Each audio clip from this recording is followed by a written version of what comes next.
Hello दोस्तों, नमस्कार। आप देख रहे हैं यूट्यूब चैनल अद्भुत शब्दवान। प्रिय भक्तों, आपका इस चैनल पर एक बार फिर से स्वागत और हार्दिक अभिनंदन है। दोस्तों, वीडियो पर चलने से पहले मैं आपसे एक निवेदन करना चाहूंगा।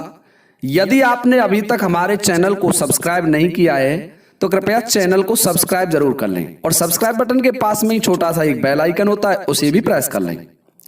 तो दोस्तों, जैसा कि आप जानते हैं, मैं अपने श्रोता बंधुओं के कमेंट लाना पसंद करता हूं और आज का जो वीडियो है वो भी हमारे एक बहुत अच्छे सब्सक्राइबर हैं, बड़े ही विद्वान और बहुत ही सम्माननीय सब्सक्राइबर हैं, बड़े सभ्य। तो देखिए, उनका नाम है कोमल सिंह रावत। कोमल सिंह रावत जी हैं, ये जिला शिवपुरी मध्य प्रदेश से बिलोंग करते हैं। एमपी के रहने वाले हैं, बड़े अच्छे भले इंसान हैं ये। और ये पूछते हैं, स्वामी जी आपने जो चौपाई सुनाई है, जो कछु चरित्र रचा भगवाना, लक्ष्मण लचता को मरम लखन ना जाना, और केवट ये कहता है, केवट ने कहा है कि कहूँ तुम्हार मरम में जाना। बात बिल्कुल सही है। तो केवट जी किस मरम की बात करते हैं? और गुरुजी, मेरा एक सवाल है आपसे। श्री राम जी के पास जो खड़ाऊं थी वो भरत जी लेकर आए, वो खड़ाऊं कौन थी और कहां से आई थी? कोमल सिंह रावत, जिला शिवपुरी, मध्य प्रदेश। जय श्री राम, जय श्री राम।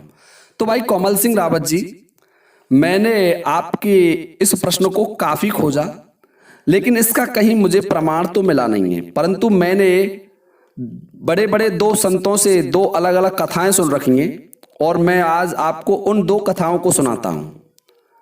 भाई, इसका कहीं मुझे शास्त्रीय प्रमाण नहीं मिला है, मैं आपसे पहले इस बात को कह रहा हूं। तो कोमल सिंह रावत जी, ध्यान से सुनिए कि एक सुकेत नामक यक्ष था। उसके कोई संतान नहीं थी। दोस्तों, संतान की इच्छा से उसने ब्रह्मा की तपस्या प्रारंभ कर दी। जब ब्रह्मदेव उन पर प्रकट प्रसन्न हुए तो उन्होंने ब्रह्मदेव से संतान की मांग की। तो ब्रह्मदेव ने प्रसन्न होकर के उन्हें एक परम सुशील और सुंदरी कन्या दी। उस कन्या में 1000 हाथियों का बल था। दोस्तों, जब वह कन्या बड़ी हो जाती है तो उस वन में विचरण करती थी, घूम रही थी, यक्षिणी थी इसलिए। दोस्तों, उसी वन में एक दिन महाराज दशरथ आखेट करने के लिए जाते हैं, शिकार खेलने के लिए जाते हैं, और उस वन में वो अपना मार्ग भूल जाते हैं। दोस्तों, होता क्या है, दशरथ को प्यास लगने लग जाती है। महाराज दशरथ का गला सूख रहा था। दोस्तों, दशरथ बेहोश होकर के एक पेड़ के नीचे गिर जाते हैं कि तभी उधर घूमती हुई वह यक्षिणी आ जाती है। और जब उन्होंने महाराज दशरथ को देखा तो उन्हें जलपान कराया, होश में लाया गया, उनकी बहुत सेवा की उस यक्षिणी ने। यह देख करके महाराज दशरथ उनसे प्रसन्न होकर पूछने लगे कि आप मांगना चाहती हैं जो मांग सकती हैं। तो इस पर उस यक्षिणी ने कहा कि मुझे 14 वर्ष का अयोध्या का राज्य चाहिए। दोस्तों, दशरथ जी एव मस्तु कह देते हैं और अपने घर आ जाते हैं। उधर वह लड़की भी अपने घर चली जाती है। दोस्तों, उसके जो पिताजी थे सुकेत जी ने उस कन्या का विवाह एक जम्ब के पुत्र सुंद, नाम मिलता है, सुना था मैंने, जम्ब के पुत्र सुंद के साथ कर दिया। और सुंद को अगस्त ऋषि ने श्राप देकर के भस्म कर दिया था। तो उस समय क्या होता है कि जो वो यक्षिणी थी, आवेश में आकर के और महर्षि अगस्त के सन्मुख दौड़ी। तो महर्षि अगस्त ने उन्हें भी श्राप दे दिया कि जाइए, इसी समय तुम राक्षसी हो जाओ। तो दोस्तों, वह यक्षिणी ताड़का नामक राक्षसी बनी। होता क्या है कि जब ताड़क वन में अपने पुत्र महारीच स्वभाव के साथ रहती हैं, बड़ी ही विकराल और ऋषि मुनियों को सताने लग जाती है तभी से, क्योंकि राक्षसों का जो काम होता है दूसरों को परेशान करना। दोस्तों, जब भगवान श्री राम विश्वामित्र मुनि के साथ उस ताड़क वन में जाते हैं यज्ञ की रक्षा करने के लिए, तो वहां वो ताड़का का वध कर देते हैं और उस ताड़का की हड्डियों से रत्न जड़ित खड़ाऊ निर्मित करवा लेते हैं। उन्हें महाराज दशरथ का दिया हुआ वचन याद था और वो भगवान थे, सब चीज को जानते थे। दोस्तों, जब भगवान श्री राम वापस अयोध्या आते हैं तो उन्हें 14 साल का वनवास दे दिया जाता है। उस समय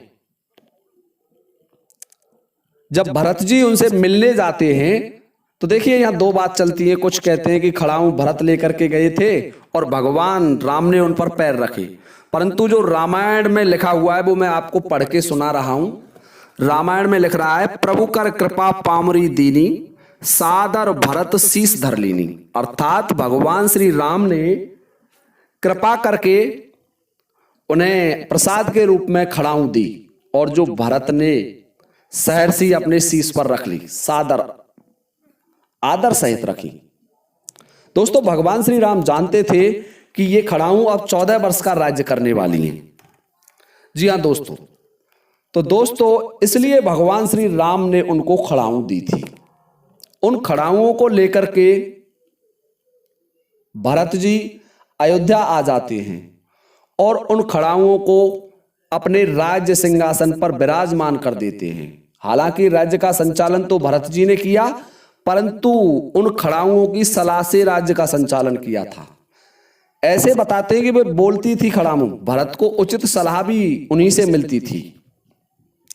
तो दोस्तों, एक कहानी तो ये मैंने सुनी कथा, और दूसरी कथा मैं आपके लिए वो सुनिए, वो कथा क्या है। तो भाई कोमल सिंह रावत जी, अब आप हमारी दूसरी कथा सुनिए।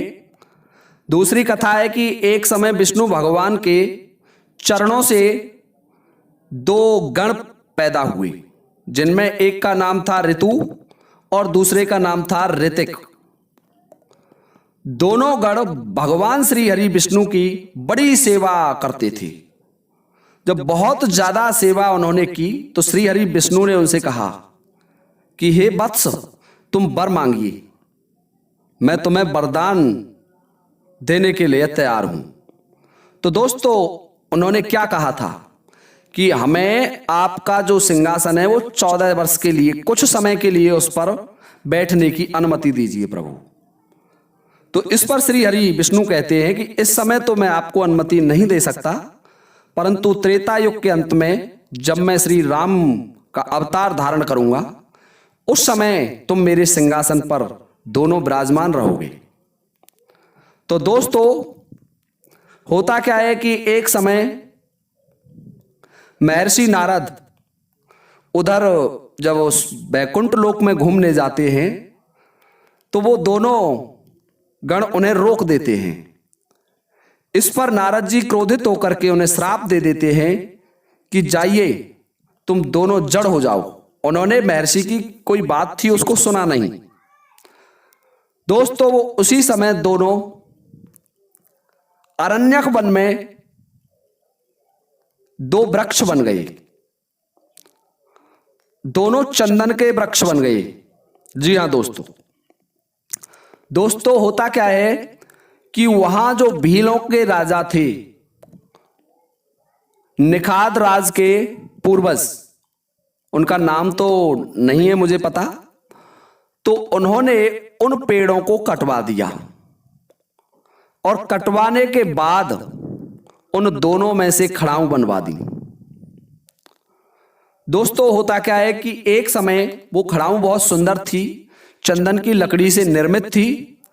एक समय महाराज रघु का जन्म दिवस था। महाराज रघु बड़े ही धर्मात्मा, दयालु और प्रजा रक्षक थे।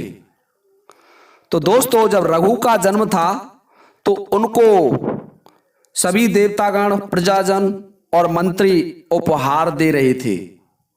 तो उस समय उस भील राज ने, निषाद राज ने महाराज रघु को वो चरण पादुकाएं भेंट की और कहा कि प्रभु, हम दीनों का यही स्वागत है आपके लिए। तो इस पर महाराज रघु बड़े प्रसन्न हुए और उन्होंने कहा कि लाइए, मैं आपकी इन चरण पादुकाओं को ले लेता हूं। तो दोस्तों, वो चरण पादुकाएं उन्होंने अपने शीश पर धारण की थी उसी समय महाराज रघु ने, और उन्होंने कहा कि मेरे राज्य में ये परंपरा होगी कि इन खड़ाओं की पूजा हर कोई आने वाला राजा करेगा। दोस्तों, जब भगवान श्री राम को वो पीढ़ी दर पीढ़ी चलती आ रही थी, रघु से पीछे अज पर रही, वो अज के बाद महाराज दशरथ के पास भी रही और दशरथ के बाद भगवान श्री राम के पास आ गई। तो दोस्तों, जब भगवान श्री राम के पास वो खड़ाऊं आ गई तो उसी समय उन्हें वनवास हो जाता है और उस वनवास के समय वो वन को चले जाते हैं।